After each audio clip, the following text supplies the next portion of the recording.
to own it. Just wanted to take the time, learn all the things that I could about you. Now it's such a mess here. Oh, we are just stressed here. Used to be so easy with you.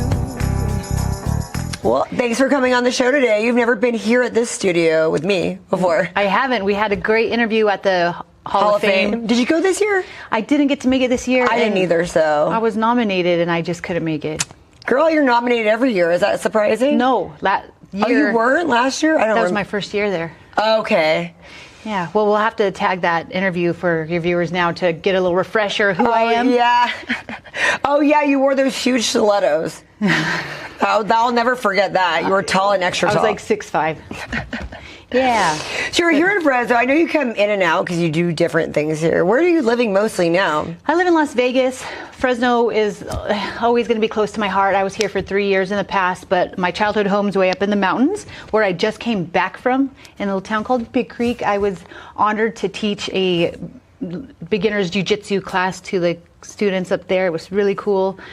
It was really cool to see my little junior Olympic plaque on the gymnasium wall from when I went to school there a long time ago. Oh, they must be very proud. I know, it's cool. It's cool. So like that's what I feel like where I'm at in my life now is like everything I've collected and done through the years. Now I can actually like share it and give it and hopefully benefit people.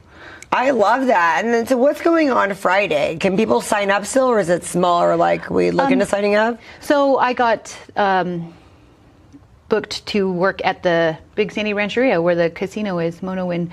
And I think it's only, I'm not sure how open it is. I'm not sure if it's open to everybody or just residents there, but I always am open to hosting and conducting either self-defense seminars. And I feel like after attending numerous self-defense seminars.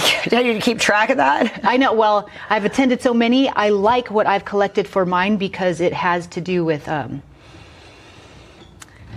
controlling your central nervous system and your fight or flight response, which I got really good at being a professional MMA fighter, right? So that's the first step to self-defense, is being present and being aware and thinking kind of on the fly rather than just freezing or like running, or you know what to do. And then you'll learn, I'll teach the techniques, and then you'll feel confident that there's an out. Like when someone's trying to attack you, there's always an out.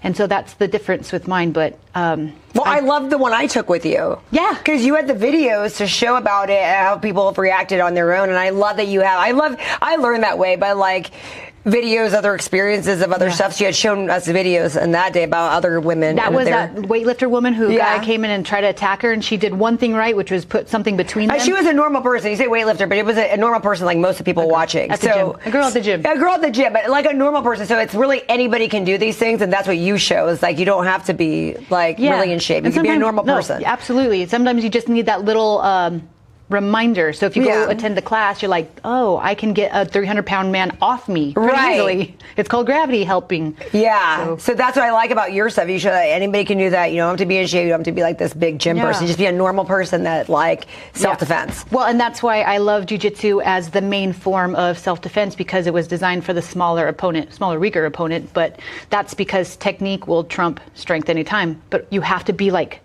clear-headed and not freaking out. So the breath work that I That's the biggest thing we always have to learn with every situation. I know, true. Everything. Don't freak out. So yeah, you can take that into everything you do. I'm in the middle of something personal right now, and I'm having to utilize these practices that I would normally use for physical stuff in emotional stuff, and it's hard.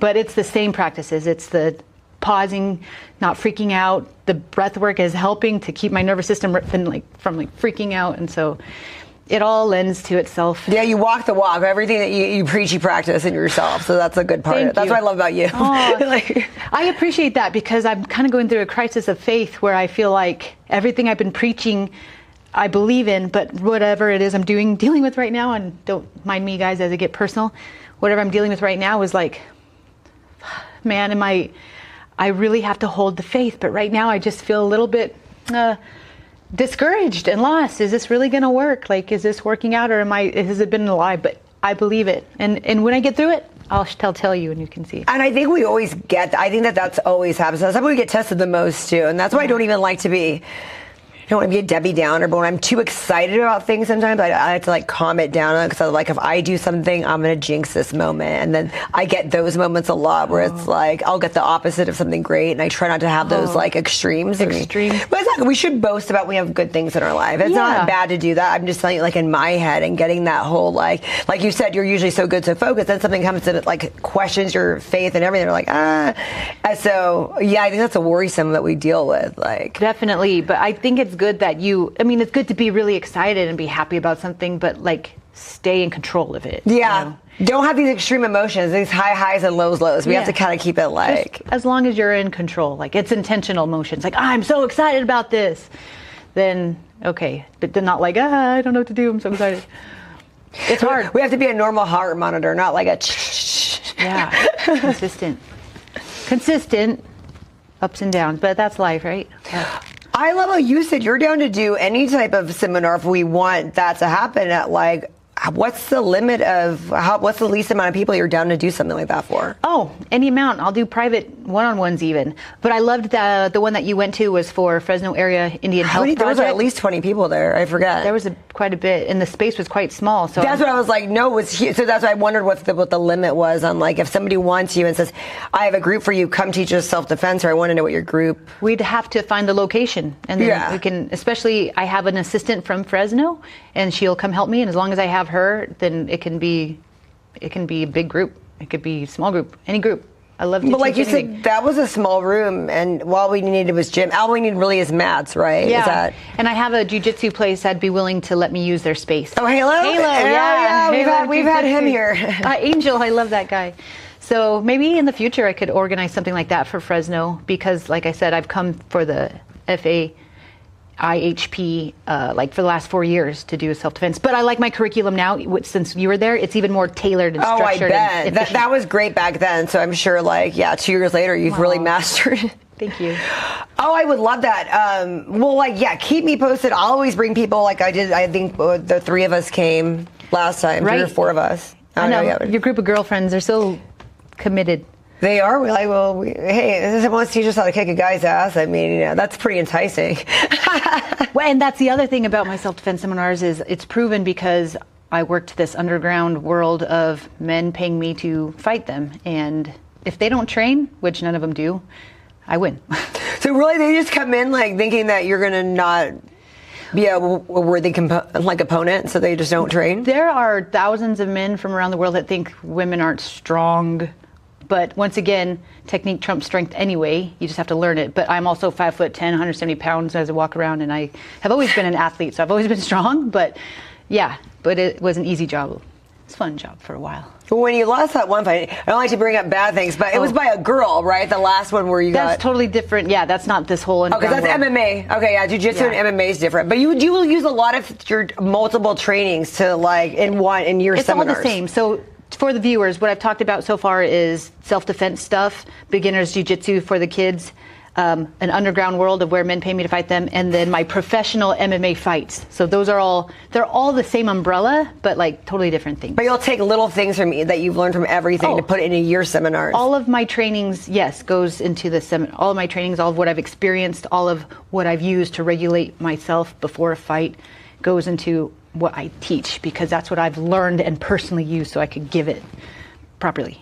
But I think it's cool that you've fought so many different people in different ranges, so you know who you're like, you have to know what it's like to lose too, to be really good at teaching, and then I like that. You learn a lot in the loss. In 10 fights I've had, 5 amateur, 5 pro, 3 of them being with the top company, PFL, I definitely learned a lot in the losses. It's not the best feeling, but you get through it and then you're better after. You're just better. I don't know. I guess I got to apply that to what I'm going through right now. Oh my goodness. So you're pretty good about posting everything that you're doing and all the stuff that you're doing. Do you ever do little like tidbits that we could do like for at home of the self-defense? I love that option because my friend says I need to get a TikTok and start doing that. And not only is it's a lot of work. It's lucrative, so it would be worth it. But I stare at social media and get tired of it so much that I want to make more. I don't know. Yeah, I want to. We'll do I do want to because I know that's what people can really learn from. Everybody watches it, so. So you're doing something on Friday that might be a little private. We'll look into it. We can still come to the casino and stalk you. Yeah, go to the casino tomorrow night, Friday night.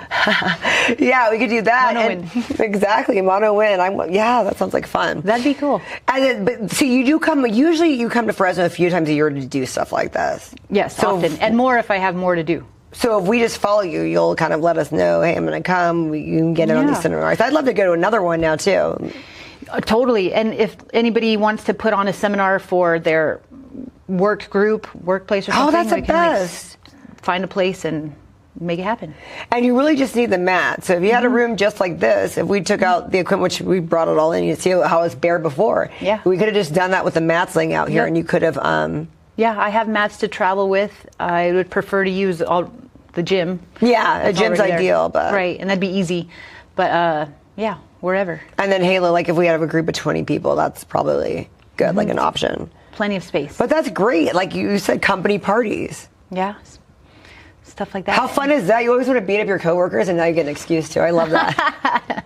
That'd be fun. So that's a real bonding experience. You guys should go for it. But yeah, so my qualifications for that are just because I know what it's like to be able to fight average men from all walks of life. I've seen you. And then my professional MMA stuff, but also I traveled the world, and I've had to use the stuff that I teach, like nuances, body language, the power of the voice. I've had to use all that to stay in safe situations when I travel to different countries all by myself, which is often. So I know it works. Yeah, I mean, and then you're dealing with all these people that don't even speak English that you can be intimidated by, and you just have to read the body language. I love that. That's a big thing. It's just awareness and body language and distance management, like a fight, like an MMA fight. And I remember the story you told about, like, one of the stories you said you had, like, all these, there was just, like, way too many guys. It was a group of, like, 10 guys that were following you from one place to another, and you got in, like, kind of a seedy area, and then you got really loud to try to, like, make sure. So nobody did anything yet, but you were getting that vibe, that shit. If somebody starts with me right now, I could be in real harm. Yeah, that was before I trained anything, too. So really, it was in Dublin, and this group of 5 guys, they looked like the Snatch characters, and I just heard scuffling in the alley. If you've been to Dublin, their roads are actually alleyways, except for the big main roads, but like pretty much any side road or side street is an alleyway, and it's dark and dingy. And yeah, when I heard them, I was like, I knew they didn't have good intentions. But that's when the power of the voice came in. Except if I ran, they would have chased me, and someone would have got me, and I would have looked like a victim. I would have looked scared. Exactly. When you start acting like a victim, you get treated like one. Exactly. So I just turned around. I was like, "Hey guys, you're all partying. What are you doing today?" And I'm like, getting all physical and and like, let's come out. What's the next bar we're going to? Did you get it all? I think that you use it like that. You just did whatever you can. And as loud as I could too. And then they're like, "This chick's crazy. It might not be so easy." But then actually fun, like you want to be like that. Not like scared. We're friendly and not scared, but I am like, as long as you don't show that being scared part. No, that's really cool. I think all my friends that went to that one seminar, we were down to go again. You gave us gifts and everything. I don't know if you do that every time. Remember that? Oh, the FAHIP did. Okay, because we still use those bags all the time. And then it was a whistle because there was an actual like panic whistle, which I think is like the one weapon you could travel with. So I love it. Yeah, because then they gave you little spikers that you probably can't travel with, but that would really hurt someone if you just whipped it out and poked them in the chest. Well, that's good that you're willing to do private lessons. But tell us a little bit about your private jiu-jitsu lessons. I have actually never done one-on-ones yet. Ideally, it would be a person and a partner so that they can work with each other and I can watch like how they're conducting it. But I really base it. So I have a curriculum, but I base it on a fight. You can plan for an MMA fight. You can practice all the moves, but it's never going to go as planned. There's going to always be variables and variations, and they're always going to move differently than you expected. So I can teach you all these techniques, and they're the basic foundations, the good formula of concepts, so you have an understanding what works, but they're not always going to be exactly what I'm showing you. So there's variations that I would show just depending on what the person's response would be. And I think that that's important because, you go to certain self-defense classes that they'll think that this is the way and it's going to work every single time. as a professional athlete, it doesn't There's work not every a single time. one size fits all. Yeah, I could drill the same move over and over and over, and it won't happen the same way on other opponents. That's what I always say, because a lot of times, like, the little bit of training I've had in different things, I remember like that. I remember as a kid doing that. It's a karate move. It's like, and then you do this, and you hit this person. I'm like, when am I going to be with 5 people standing around me waiting for me to hit them, and then duck at the right time? And I'm like, there's 5 people coming at you at once. What do you do? Right. So any martial art is going to be beneficial, but karate and all those types of traditional arts aren't going to win a fight. A fight is a fight, and it's dirty, and it's gritty, and it's going to go all over the place. It's going to stay up, it's going to go down, most likely down. So you just have to know what your options are from whatever position. It's not that movie choreography that, that's kind of how the classes were kind of set up. Like, we're doing movie choreography. And we're like, right. Don't mind me to say this, because I would never down any other type of self-defense class. Please go to any that are available to you. Right. Anything's better than nothing. I say that with working out, too. It's the same concept. Anything, right. Anything's better than nothing, yeah. But I had someone go with a black belt karate person instead of me because you had a black belt. Yeah. I guarantee you 100% I could beat him up. I could kidnap him even.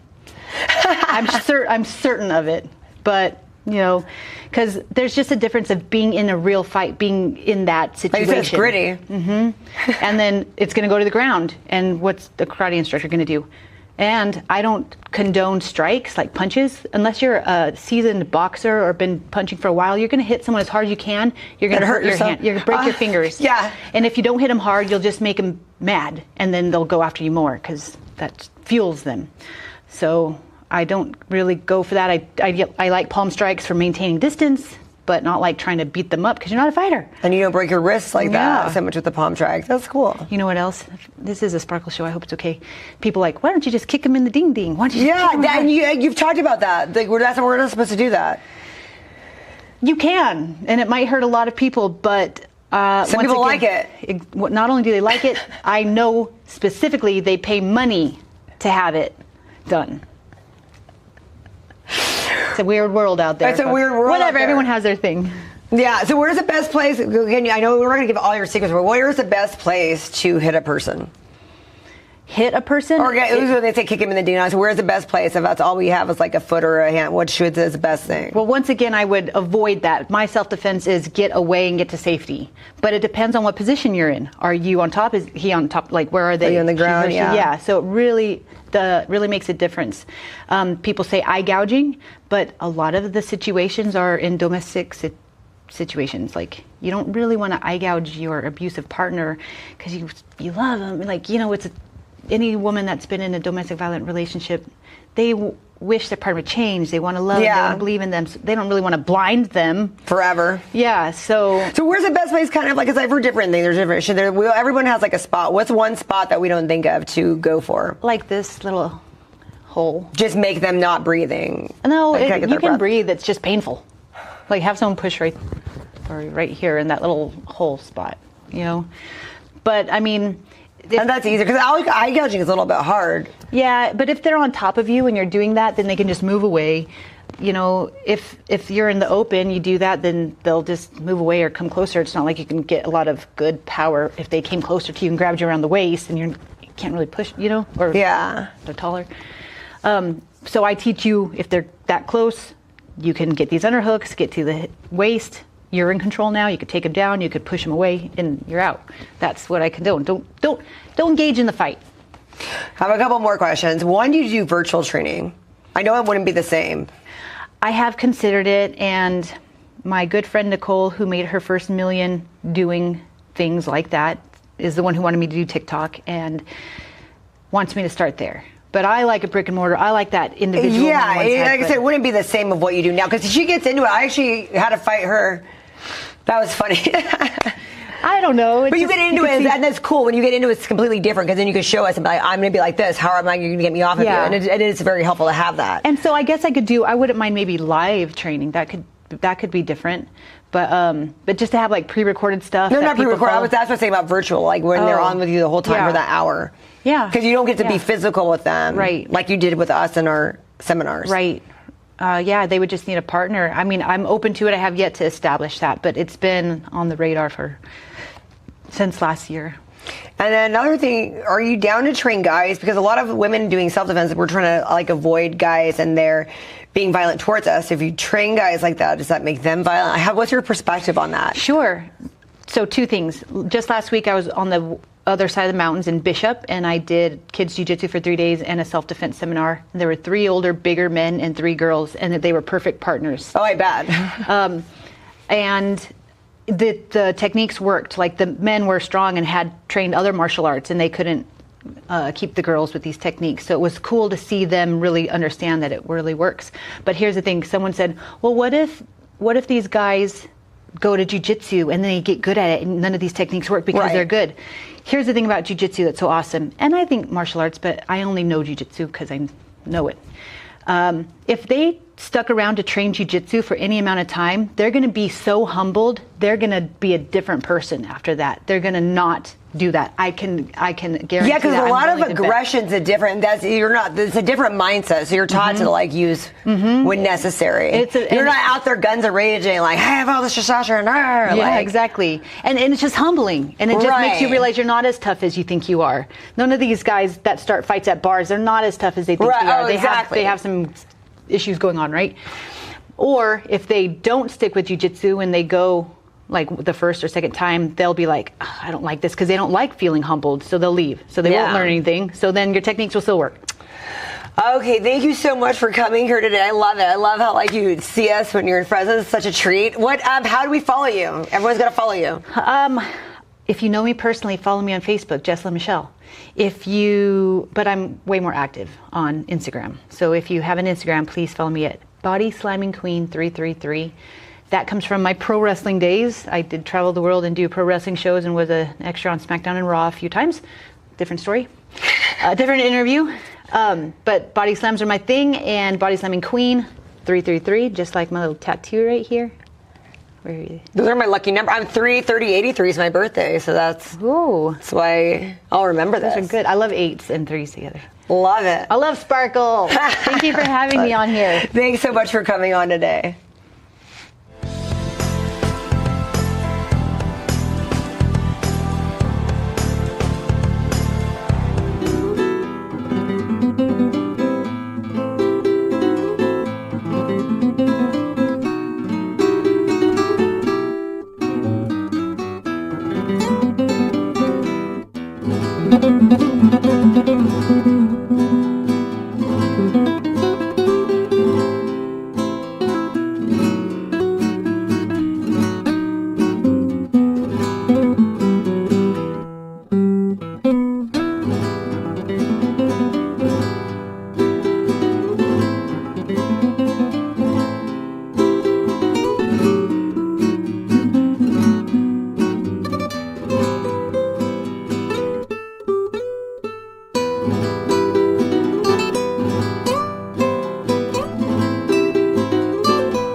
Thank you for coming on the show today. Thank you for having me.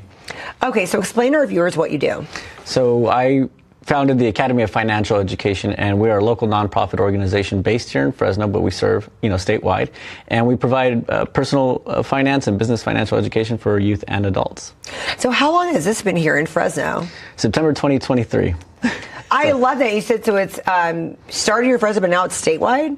Well, because Zoom makes all things possible. So I love that, right? We will drive to you if we have enough advanced notice, right? Yeah. That is really cool. And it's so needed, especially like here in the Valley, and it's become such a thing now, being financially informed, because it's not taught in schools like other. Why is that? Are we ever going to make a curriculum that's like taught in schools? Certainly. I mean, California last year actually passed legislation to make personal finance a mandated course for students, I believe, beginning 2027. So there's 29 states right now that have passed legislation for personal finance, and hopefully all 50 states within the next few years. Oh, that's so important. So right now, how did you guys start this? Tell us a little bit about the history of this. Certainly. So I became a financial advisor in 2021. So, I became investment licensed, sold insurance products and things of that sort, but it doesn't, you're always having to make a commission. You're always trying to have to make a sale.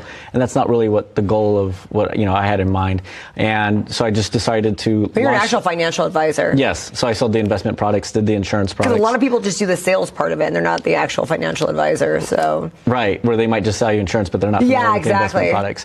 But in 2023, I decided to change career paths and launch my own organization because, again, there's a growing need.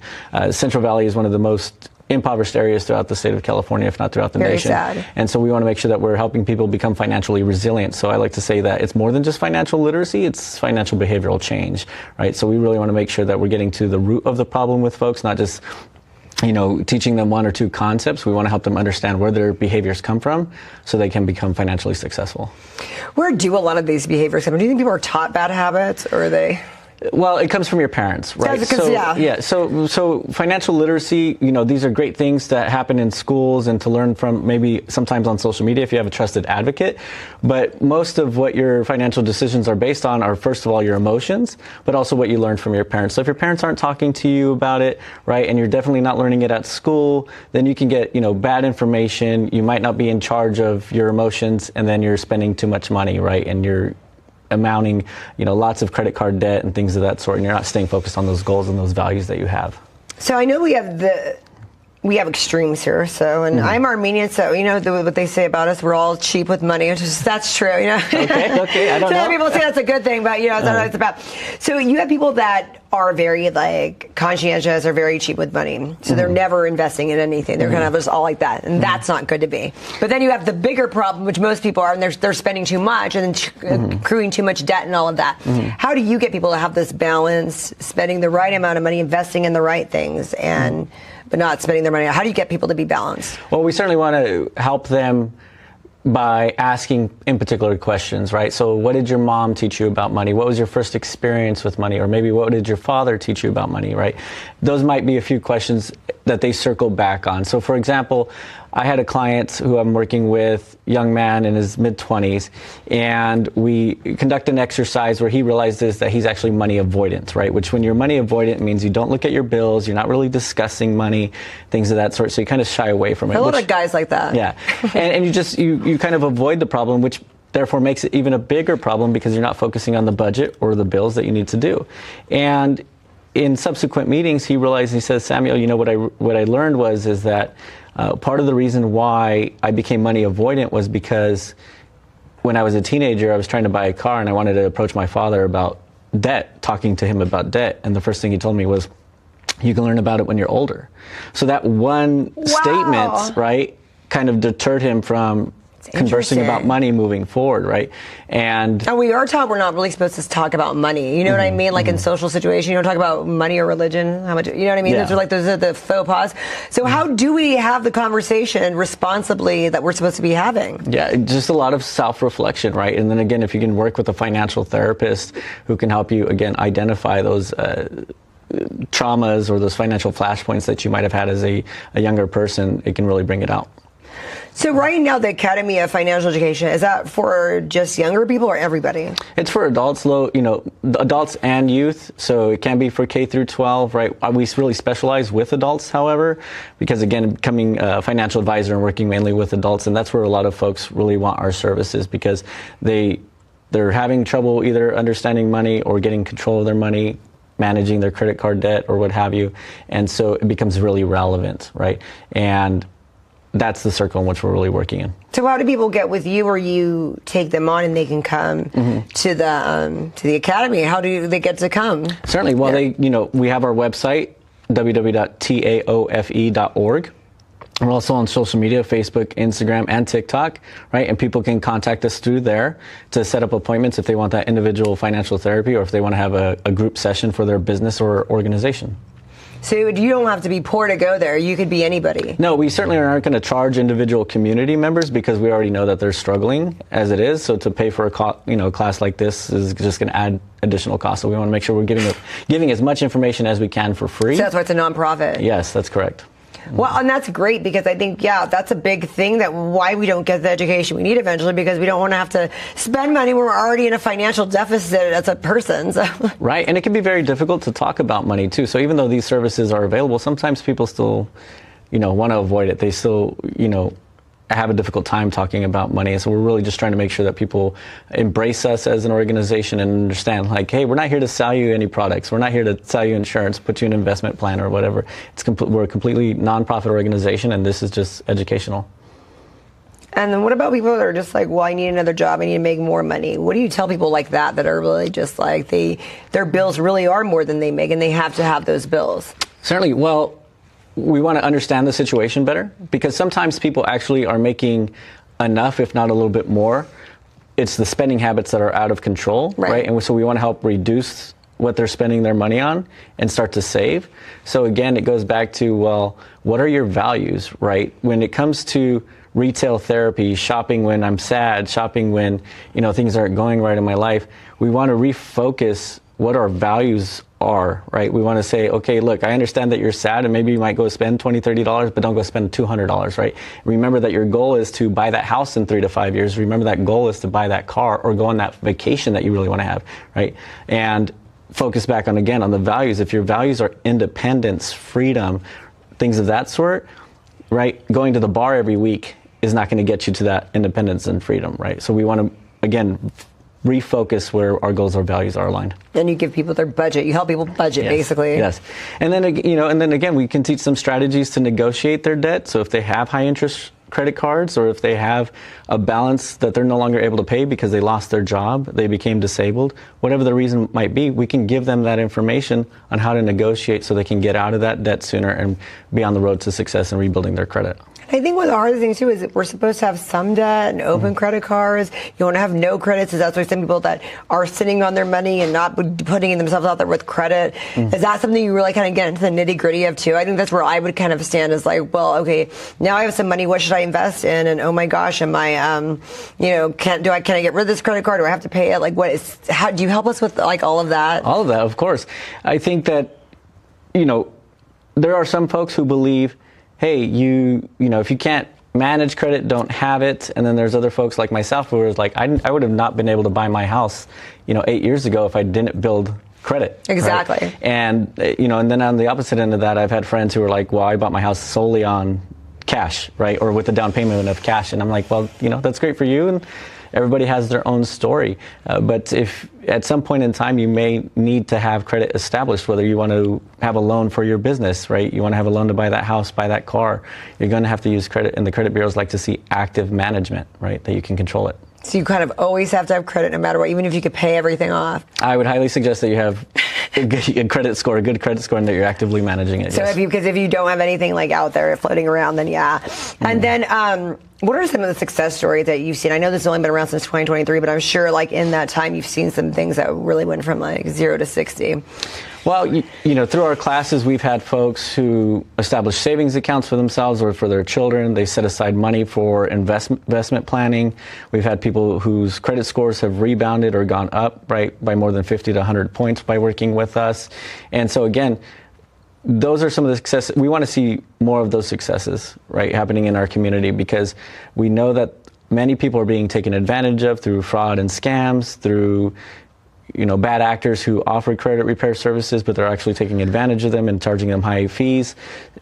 Those, when I have people come to me and say, hey, I learned this from you, or I changed my behavior because of you, that's what really makes me happy about the work that I'm doing. Oh my gosh, I didn't even think about that. Yes, how do we avoid scammers? How do we know if someone's really going to help us or not? Well, it's important to do your research online about the business and who you're working with. What are their fees? Are they reasonable fees, right? If an agency is charging you 30-40% to help you with your credit repair, it's important to know that that's pretty high, right? Some businesses may only charge 15 to 20%, but again, what can you do on your own, right? Because a lot of the things that a credit repair agency does, you can actually do on your own, and you can do it for free. So you're more on the point of just educate yourself instead of going that route. Mm-hmm, that's right. You tell us who the scammers are. Do you guys offer that in the classes? No, I mean, you can actually go to the California Department of Financial Protection and Innovation. They are a lot of them are listed. A state agency that'll tell you the latest consumer alerts as far as like which businesses have been fined or been told to cease and desist and things of that sort. Mm-hmm.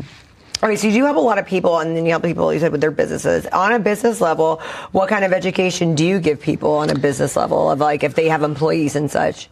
So we might talk about employee benefits and insurance benefits, right? Certain programs that might be beneficial for you as a business owner to be aware of. Like, many business owners do not know that if they offer disability insurance, healthcare insurance, life insurance, that can actually be deductible for the business, right? But as an enticing benefit for the employee. You offer more, you save more type of thing? Something like that, that's correct. Or as an entrepreneur, what does it take to build your credit, right? Because a lot of people who come to us who aren't entrepreneurs don't understand that you don't actually start off with business credit. You can't go put your business name and say, hey, I want a loan. It actually takes your personal credit to get that business loan, right? It takes a few years before you can get a business loan in your business name. Well, and then, because I know, like you said, financial is so broad, it's everything. So with you guys, I mean, because there's a whole people that just do mortgage loans and this and that. Your experience is kind of vast on all of those things. You could give people some advisory like that, or do people tell you things? They're like, no, just go to a mortgage loan officer. I can't help you with that. How's that work? We're humble, right? If the experience or if the insight is outside of our scope, we want to make sure we refer them to the appropriate people, right? But again, if it comes to, hey, I'm planning on buying a house, we can talk to you about buying a house. What does it take to purchase a house? What's the HELOC? What's a private mortgage insurance, right?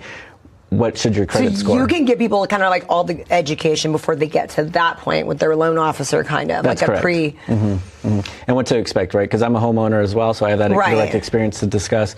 What does it take to, buy a car? I've actually sold cars in the past as well. So no, that's a vast knowledge to definitely help people with. You give a lot of great tips on scamming stuff to avoid with car buying, huh? Well, yes. When I worked for a used car dealership 15 years ago, it's actually a national car dealership, and they're very honest about the work that we did there, which I really love.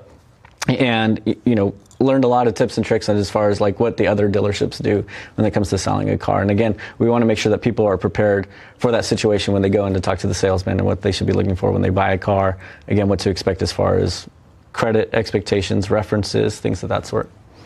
So with these business owners, if they don't know a lot of the things that they can offer, is it a lot like small businesses or bigger businesses, or does that not matter? Like entrepreneurs, like solo businesses. Yeah. They're kind of just getting their feet wet in, and you can tell them this is what you guys can offer, this is what you guys can do, and like company insurances.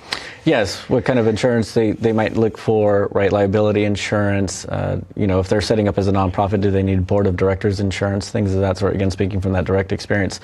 There was something you said. Sorry, go ahead. What did I say? When it comes to businesses, we just want to help make sure that they also know that there's other technical assistance out there. So there's local chambers of commerces here in the Central Valley that can also provide additional insight and resources. That's good. So you really give us like the tidbits and nitty gritty, like everything that we should be doing. And then again, if it's outside of our scope of expertise, then we refer them out. And then what do you think about like crypto coin and all that stuff? Okay.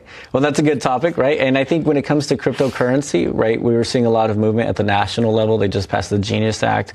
It's going to kind of set the framework for regulation around cryptocurrency. I would just advise people to be very careful, right? Because we've seen a lot of bad actors in cryptocurrency who have run off with money, and they've completely dissolved businesses, right? And so, again, it's just very volatile. It's up one day, it can be down the next day. So if it's an investment that you're considering, do your research.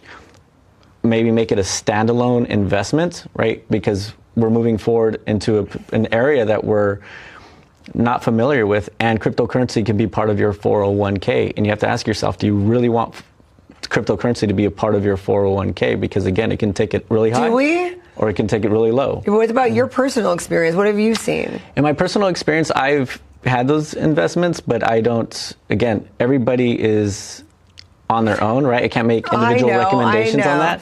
But what I would say is, again, you have to do your research, just like anything else, before you invest in something like that. I mean, my personal financial advisor says, no, don't do it.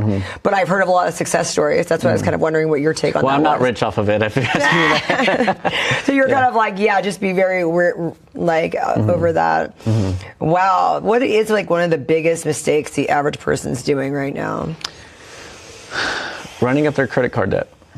Right, using buy now, pay later programs. At the national level, consumers have more than $1.2 trillion of credit card debt, and buy now, pay later programs are not helping because people are using buy now, pay later. It separates their payments into 4 payments. They're getting, 1 or 2 bills over the next couple of months, and then they're forgetting that bill's coming.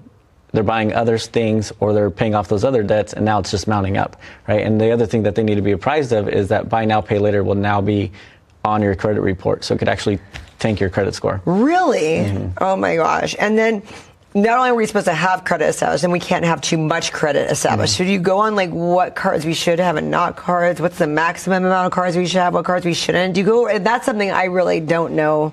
I always feel like I'm learning that or trying to learn that. Great question. As far as the number of credit cards, as long as you can manage it, right? If you want 5 or 10, that's up to you, right? I would say personally, maybe keep it around 3 or 4. Have different types of credit, right? Because what builds up your credit score is having different types of credit. So you have your unsecured debt, which is your credit cards, but then you have your secured debt, like your vehicle loan, your home loan, or a jewelry loan, right? Having different types of credit can build up your credit score. And again, even if you have 5 credit cards, but you only use 2, that is perfectly fine. Okay, so it's okay to have one we're not using. That's correct. And the reason for that is because if you only use 2 and the other 3 are inactive, if you close those accounts, then the payment history eventually goes away, right? And payment history is 35% of your credit score. So you want to keep those accounts open. You can't help it if when you pay the house off or the car off that the loan closes. That's okay. We understand that, right? But the credit cards, you can keep those open as long as you can. Mm-hmm. Wow. So it's not a problem to have too much. And then when they say sometimes, like every time it ruins our credit, so like look for to get another credit card, they're going to run your credit and then you're going to is that a myth? Tell us that. No, that's correct. Yes. Every time you do what's called a hard inquiry, if you're applying for a vehicle loan, a home loan, or if you're applying for new credit cards, if it's a hard inquiry, it's going to drop your credit score. How are we going to know if it's a hard inquiry 30 to 40 points. Because when you sign it, there's a disclosure like saying, hey, we will run your credit and you're authorizing us for accessing But your you have credit to do report. that with any credit card, even just getting a little store card at like Victoria's Secret. That's correct. So that's not good. That's correct. If you're applying for a credit card and they're going to give you the final say on it, you're doing a hard inquiry. And that'll stay on your report for up to 2 years, and it can drop your score for 30 to 40 points. So that's why we shouldn't be having credit cards. Now, to clarify, let's distinguish between hard inquiry and soft inquiry. That's what I'm, So soft inquiry, you can do that, if you're trying to purchase a home. Speak to the lender, speak to the loan officer who's going to run your credit, right? Speak to the car dealership, is this a pre-approval? Because if it's a pre-approval, it's likely a soft inquiry and you're not going to hurt your credit. Oh, so we like those words, pre-approved. Yes. Soft inquiry, right? Make sure that you just ask, is this a soft inquiry or are we doing a hard inquiry? Because once you do a hard inquiry, that's when it's going to... Is it fast? But if it's fast, does that mean it's usually soft? The hard ones take longer? It doesn't matter? No, it doesn't really matter. I mean, the hard ones... Okay, hard inquiry. Okay, I like that. Yeah. The soft inquiry is kind of like a sneak peek. It's like a preview of what's kind of going on. Hard inquiry is like, okay, we can see everything, right? So are you still a financial advisor or you just do this? Like, do you still have clients that you'll educate? No, just purely education. Purely education. Mm-hmm. Yeah. But if somebody wants a financial advisor, you can link them up. Then I refer one? them to somebody, yes. You are so awesome. What's your social media? Do you give any tips on social media? Certainly. So we have blogs on our website. We have, I think, 8 different blogs talking about credit and debt management. Just websites, or are you on Instagram and Facebook? Oh, we are also on Instagram and Facebook as well. Because some people, we don't. Yeah. We don't do a lot of live videos, not yet, but right now we have the blogs on our social media pages, right, that link up to our website. We have TV interviews, just like we're doing here today, and then on social media you can find our graphics and information that we're providing to the community at large. What's your personal social media? Can we hit you up with a question every now and then? Well, if you go to the Academy of Financial Ed on Instagram or Facebook, you ask us a question right then and there, or you can see my email address at samuel@taofe.org and reach out there. I love it. Thank you so much for coming on. We're going to have you back. Like, seriously, I could go on forever with you. Every month we'll have you back for something new. That sounds great to me. Thank you so much. Thank you.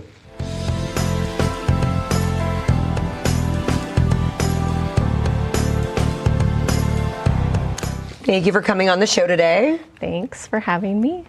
Okay, so I love it. You're at the Flex Factory, which I love the Flex Factory. I love those people. And so what do you do there? What are all the things you do there? I do a lot. So I have a med spa and wellness center basically in my small room there. So all the rooms are pretty nice there. Yeah, it's it's super nice. But so I've made it my own little space. So IVs, peptides, Botox fillers. I have all the lasers. So the hair removal? Yes, hair removal, wow. like brown spots, veins, all the things. I even just got a CO2 that helps to tighten and do amazing things for texture. Well, your face looks very youthful. Are you using getting high on your own supply? Because you look great. Yeah, I mean, you got to try it, right? I love that. I can't sell something that I don't believe in. Some people do that, though, and I'm kind of like, hey. No, I have tried pretty much everything that I sell, and that's why I sell it, because I love it. That's the way to be. Yeah. Try to be authentic, you know. Where did you come from before that? Where were you guys at? Or you were somewhere else? So I had a couple different locations. I've been open a little over a year and a half. And I just kind of, had little spots, other places in town.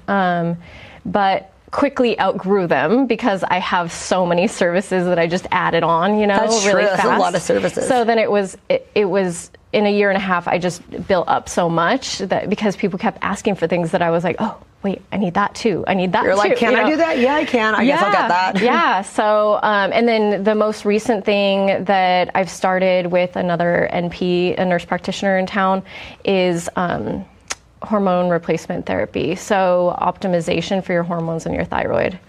So that's my new passion that I absolutely love. I know a lot of people that can use that. Yeah, I mean, it's changed me and my husband's lives drastically. Because that's a big problem that people have that they don't know when they're starting. Like, why do I feel weak? Why do I have low energy? Why is my sex drive low?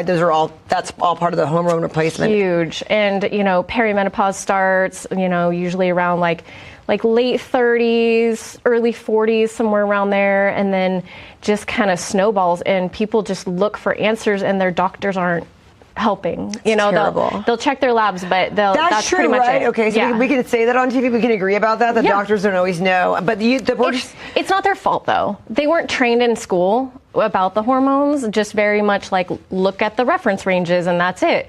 Well, optimization is a whole different ballgame. So we take symptoms and really look into symptoms that the patient's having and then go from there. We do draw labs to make sure that we're not going into dangerous territory, but it's mostly based on symptoms.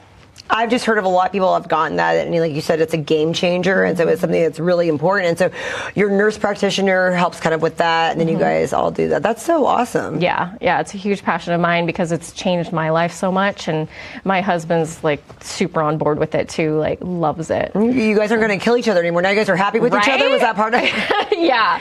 Well, I mean, I had a kid at 39, so it was just kind of rocked my everything. So had kind of a kid late in life, and then just could not bounce back at all. Just everything, exhausted, energy, just joint pain throughout my entire body. Couldn't you never had before. Couldn't figure out what was going on. My doctor couldn't figure out. You seem pretty healthy and active. You seem like a normal, healthy, active person. Yeah. And now I can actually function. It's amazing. Gosh, that's so cool. So you're the person to go to for that. Yeah. I love that. And the hair removal, I was doing that for a little bit, the laser, and then it hurt really bad. And some people said it's not supposed to hurt. So I had a bad machine. Tell me about that. Well, so it's not that it doesn't hurt. It feels like a rubber band snapping. So it shouldn't be too bad. It should definitely be tolerable. Well, and I could take a lot of things that that I do. So that was really, and they said it shouldn't be like that. No, it shouldn't be. It shouldn't be so intense that you can't handle it. I shouldn't be cussing really loudly, and everybody next door hears. No, yeah. So it's about settings. It's about a lot of different aspects of. I don't know who you went to or what. I won't give anyone a bad plug today. I am definitely not in the business to bash other people. Yeah, exactly. I do me, and they can do themselves, so it's all good. And then you mentioned peptides. What can you tell us about peptides? Okay, so there's a lot. So I mean, the peptide world is huge, and I just kind of I have and promote just a few of them. So NAD is one of them. And vitamins, peptides, I kind of lump them all together. Glutathione, and then let's see, ipamorelin, tesamorelin. So different things for different, and then the Wolverine injection, which is BPC 157 and TB 500. And so they do different things, but mainly they just make you feel better in general. So the Wolverine injection is known for helping reduce inflammation in your body. So if you have like chronic, so old injuries or new injuries, it'll help that area to repair. And it'll also help the GI tract. So if you have like reflux, things like that, where it's real inflammatory, then it'll help to calm all that down. And I've had a lot of clients that are super thankful for that. You know, if you're taking a GLP-1, like the weight loss injections, those can cause those sort of symptoms. So a lot of my people who are on those also take the Wolverine injection to help calm all that down. Wow. Yeah. What do you think about those injections? Or those, you guys don't do weight loss injections at Flex Factory? Oh, you do? I do. And that's part of what you do too? I do, yeah. Yeah, I offer those. So when you give them, you give them the peptide that balances them out? Yeah. I definitely encourage them to get that as well, especially if they're having those symptoms. Not everybody does, so you have to kind of... It's all personalized. You really are a one-stop shop. That goes all the way around the range. Yeah. I have a lot of things, and I do that because, you know, everybody kind of needs personalization, and they need just different things to help them out. So, is there anything you don't do? That's a good question. What are people asking you for that you're like, I don't have that yet, I'm not sure if I'm going to do that?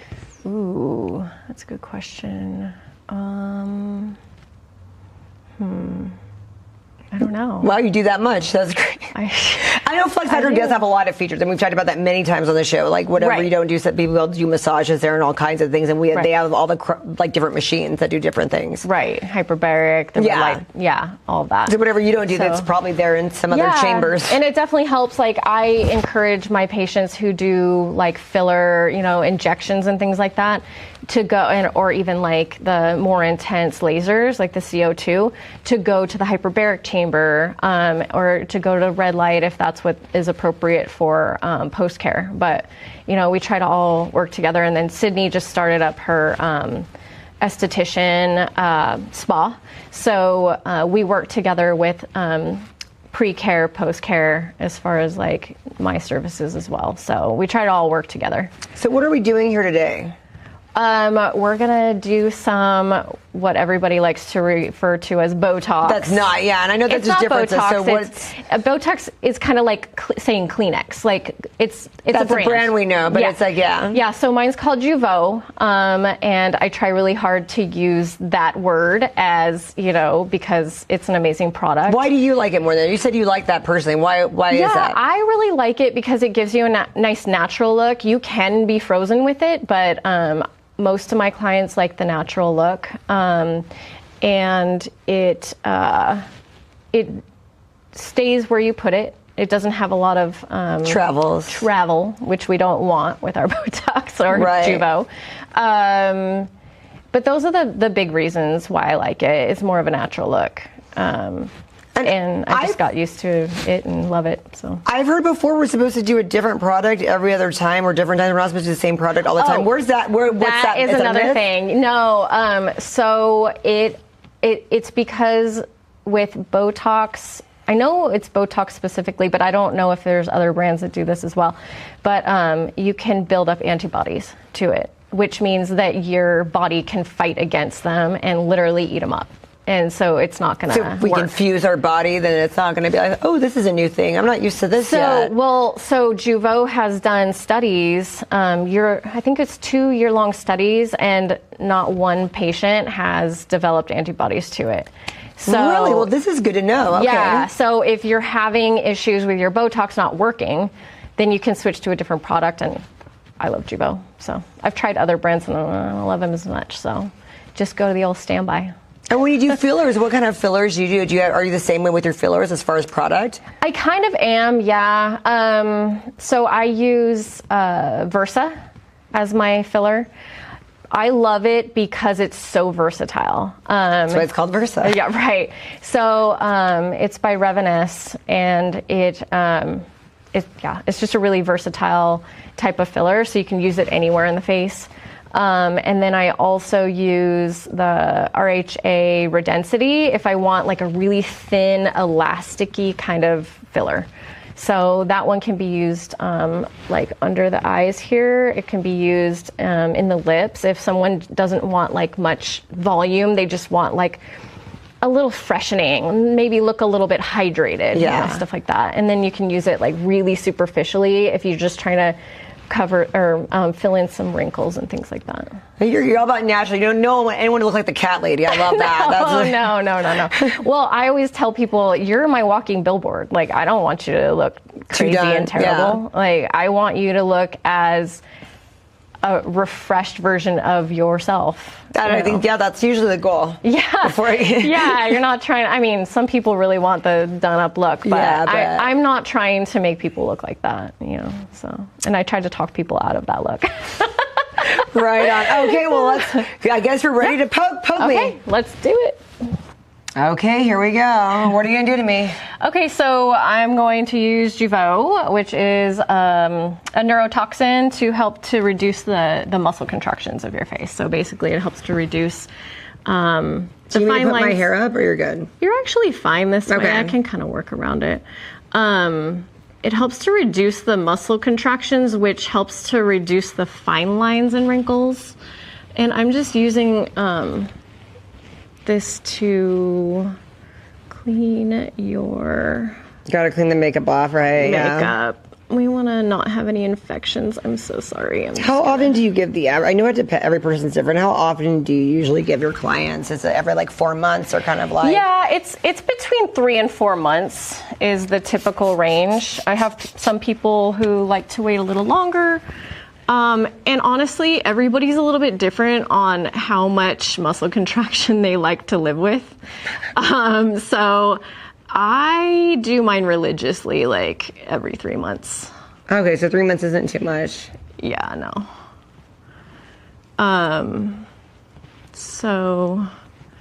But a lot of people don't understand what the point of this is. It's really to stop the static lines, like the actual lines that develop through multiple contractions. That when you have a rested face, it's literally lines that are still there. But yeah, you don't want it. People also want every time they move it to be like wrinkle. Right.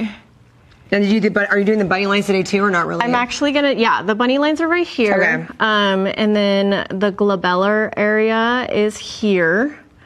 And then your crow's feet here and your forehead. Okay. So those are your biggest muscle contractions. Do you see a lot of young people coming to you asking you to do stuff and you tell them no? No, I don't have a ton of young people, thankfully. But I feel like you're the honest person that's going to tell someone, hey, not yet. Yeah, no, I will. Because usually they don't understand why they need it in the first place. Right. So I'm going to step over here. Because I've seen stuff like that. People are doing, like, starting too young, like I had people working like 23, and I'm like, that's just ridiculous. Okay, I'm going to mark your do what you gotta area. do. So eyebrows up.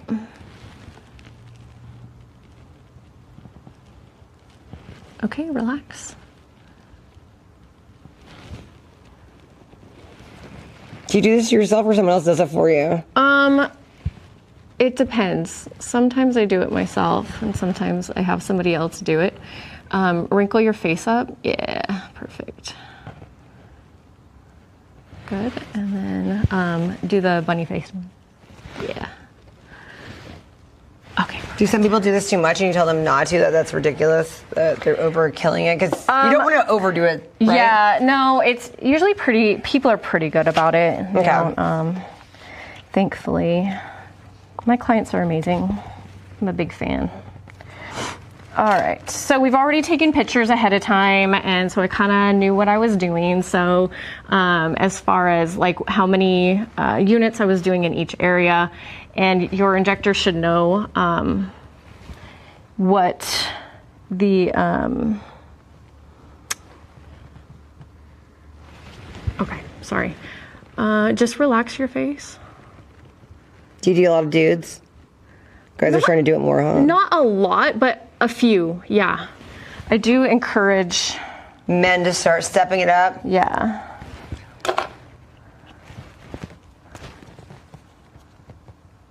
I feel like the men are kind of coming around and doing it more. You don't see a lot of that. I was wondering. Well, and honestly, yeah, I tell people, like, men want to look good too, you know? Poor guys. Your husband doesn't let you do it yet? Oh, no, he let me do it for sure. You use him as a guinea pig? Oh, for sure. Oh, that's awesome. He's such a good sport. Actually, my husband is the reason that I own a med spa.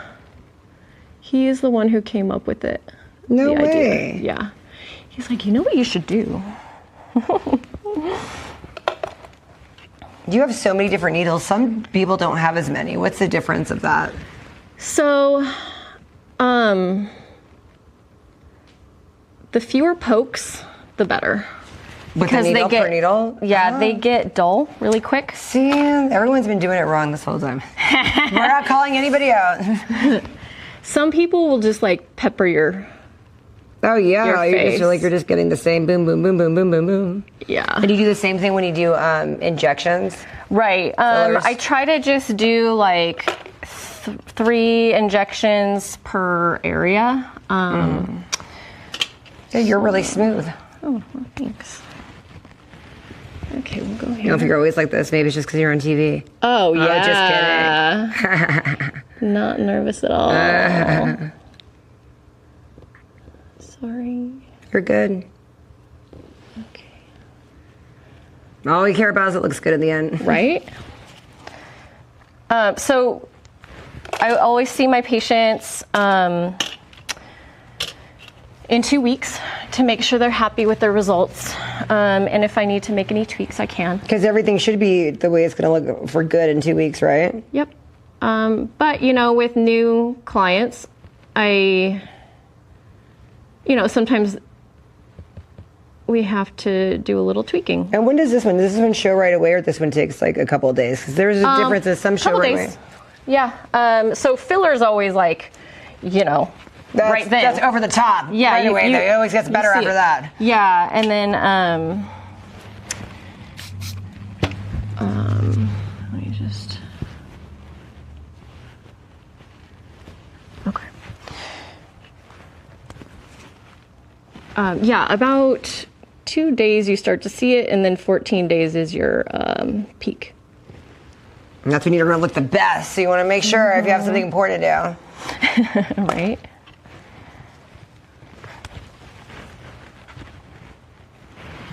And we can always do different areas. I mean, there's more areas to do.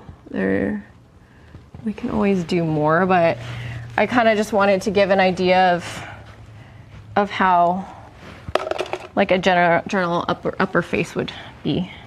Now you can do whatever you want to me, girl. Poke me however you want. I'm gonna have you frown here. Good, relax.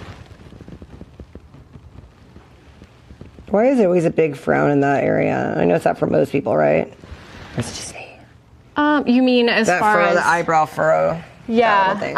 It's pretty typical. Why it always it's a lot seems of, deeper, and then it's deeper than everything else. It's a lot of squinting, or But do we have more skin there though? Why is it always deeper there than everywhere else? WTF look, The resting bitch face? Yeah, it's like, what the heck? What are they thinking?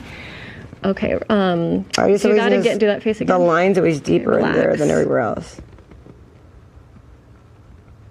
I didn't know if it's because I had more skin there, if that's why the line's always deeper. Sorry, those always hurt. Is it because it's thicker, like a thicker skin? Okay, frown again. Okay, relax.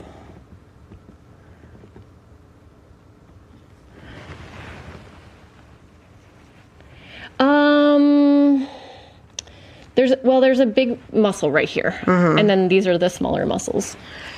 So I don't know if that answers your question. No. Everybody seemed like dumb questions. Just things I've always thought about. You're doing it, so I just was asking. Okay. Actually, Are there some people you just won't do it to? Are some people too old, or their skin's too weird, and you don't want to touch them? No, relax. Some of my favorite clients are older. Okay, squeeze, relax. I know some people have really thin skin, so I didn't know if that makes a little difference that much. Or No, not really. Still have muscles underneath there, so. Because my skin's pretty thick, huh? Yeah, you can hear it pop through kind of. Right? It's okay though. I know I'm in, right? Right. All right, so these like kind of hurt, but okay, here we go. Relax, try to relax.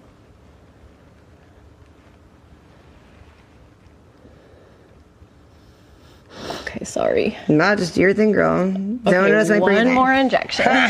We saved the best for last, I see. Okay, relax. Easier said than done. Okay, done. So overall, it's very smooth. So good job. Oh, thanks. All right, now I'll wipe all the marks off you and then be done. Yay! And so then we'll notice like all the results in like 2 weeks, or we'll have to tell 2 me if I weeks look. for sure. Right. Yeah. Is that blood? Oh, is it? Oh, I think it was just a little toxic. Oh, okay, that's good. Oh, was it coming out? We just gotta stay Tiny- in there. tiny Stay bit. in there. Stay in there. Yeah, so in 2 weeks, I'll make sure you're happy with your results. And if we need to make little tweaks, we will. It's not a big deal. Oh, I feel like it's still coming out. That was weird. That was a weird feeling. Oh, that's probably No, it's just wet. all in my head. Yeah, you're good. Oh my gosh, well this was great. So yeah, how booked out are you? When do we have to book with you? You know what? You can usually get in like a couple days, usually. Do you have some people that are on rotation like every 3 to 4 months? They have a certain date, they just keep booking it and then Pretty they'll call you much, and yeah. cancel if they We don't. try to just keep ahead of it and just keep booked so that, you know, you don't forget like, oh yeah, I was supposed to be here today. Love it. Thank you so much. Or everyone's got to go to your med spa. And what's your Instagram? It's Elevated Aesthetics Med Spa. So easy. Okay, everybody follow her. Thanks so much. Felt right in the moment, felt right in the summertime. It felt right drinking cherry wine with you. I just wanted to own it, just wanted to take the time, learn all the things that I could about you. Now it's such a mess here, oh we are just stressed here. Used to be so easy with you. Now I must confess here, oh I must confess dear, don't think I'm in love with you. Winter is coming and I don't know what to do, and there's no more use in running, no more running to you. And I don't want your loving, I don't wanna be just friends, knowing all this time we were playing pretend. It's a mystery.